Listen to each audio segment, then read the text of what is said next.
One of the biggest mistakes I see with new companies is that business partners will start a company together based on a handshake with no written documentation. And the excuse that I get is that, well, we trust each other.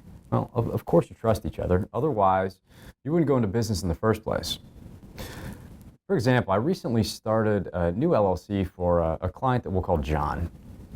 Back in the early 90s, John had started a tech company with two of his friends from college.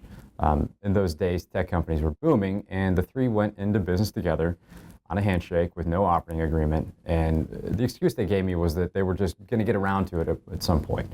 As most companies did in the late 90s, this company took off.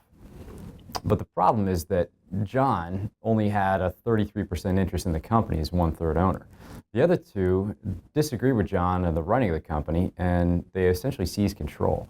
They took on new investors, they raised new capital, they diluted John's interest, and eventually these two friends took over the company and sold it out from under John.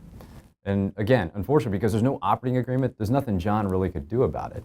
And what it meant to John is that in addition to losing what he thought were two friends, he took a $2.5 million financial hit because the company was sold, and he had no ability to participate in it. And I've seen the same scenario play out over and over again. Frankly, time, circumstances, and of course money can change a lot of things. And the moral of the story is this: trust your business partners, but for goodness sakes, get an attorney and put your agreements in writing.